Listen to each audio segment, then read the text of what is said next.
Yeah, so BuzzFeed would turn that on its head. Influencers emerge naturally out of the content that we make, but we don't set out to create influencers. And the way that we do that is we really empower our content creators to develop crushes on content and be able to pursue whatever they're interested in. And then we always follow up on success. So we have a recent hit on YouTube right now, the Worth It series, where Stephen Lim, one of our producers, tries a low price, medium price, and high price item at restaurants. And just from the initial hit and seeing the data come back, we gave him more resources and said, like, keep going, and pursue what's of interest.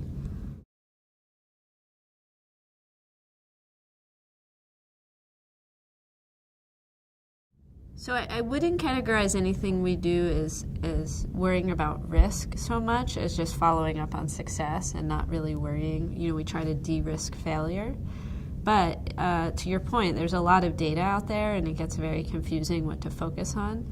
So what we do is we try to focus on a few core metrics that are a good indicator. And one of the traps of working on these platforms is that you can try to reverse engineer a black box algorithm. And as soon as you even think you've done it, the platform can change everything. So in order to get around that, we focus on YouTube, we look for views in the first 7 days.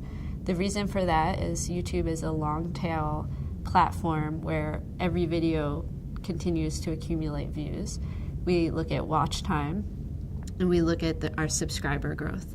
And then on Facebook, we actually focus on shares instead of views, because views, again, can be manipulated through how often you post it on other pages or factors that are outside your control, whereas shares are at least a user action, so you know that the content is resonating with the audience.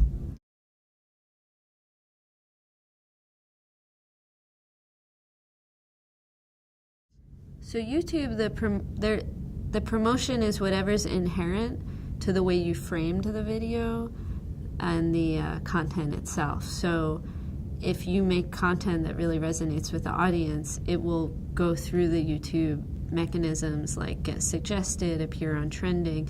So really, by just focusing on making shareable content, you're providing all the promotion that the content is going to get.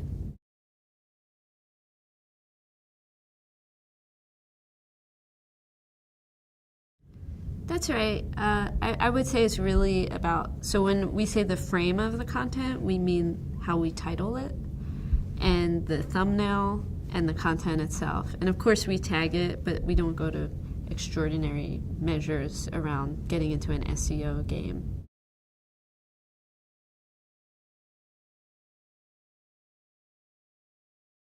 So luckily I'm on the entertainment side, so I don't have to worry about and understand all the nuances of the news side of the business.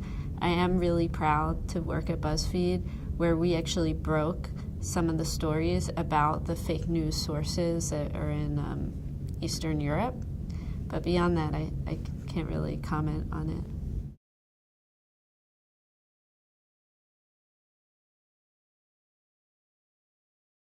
Yeah, there's a few drivers to why people share content that we focus on. One of them is around identity, so saying like, this content is so me, and so people want to share it. Another thing is informational, like this is something I believe, and it's easier to explain it by having this content explain it than, it represents my beliefs. And another big one for BuzzFeed is this content makes me feel good, and I want to give you the emotional gift of feeling good or sad or inspired or whatever it is. Those are three of the really big areas. And then we have a lot of success with the tasty recipe videos and nifty do-it-yourself videos. And those fall into those categories. And then they're also like, just, I would like to do this with you. For tasty, we would say food is inherently social, right? You get together with your family to eat dinner.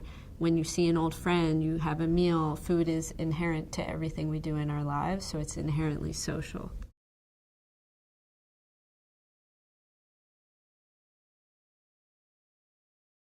So BuzzFeed, we really focus on connection to the audience. And as far as we're concerned, whatever we do that gets us closer to the audience is what we want to do. Naturally, influencers emerge from that. So to take some examples, we have the Try Guys.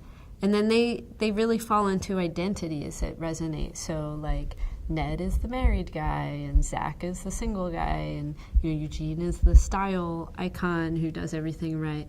But really, influencers can come out of any of our content. So I like to joke that I was in one of our videos that did really well, and it was Everyday Women Take the FBI Fitness Test.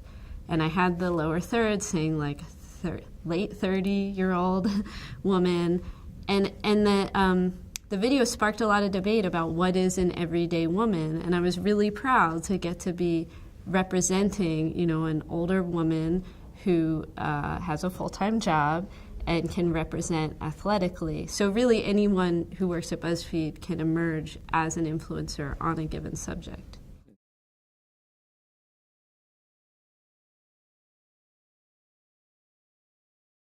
Commercials, and you're off on this world tour for your influencer scenario? Unfortunately, I'm very busy, so I keep the video creation to the video starring to other people.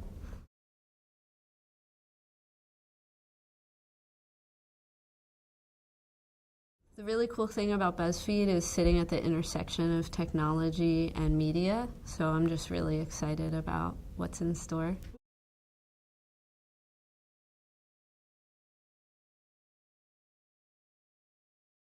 Yeah, I think continuing to harness technology with media and seeing what new type of media company can come out of that is a pretty exciting place to be.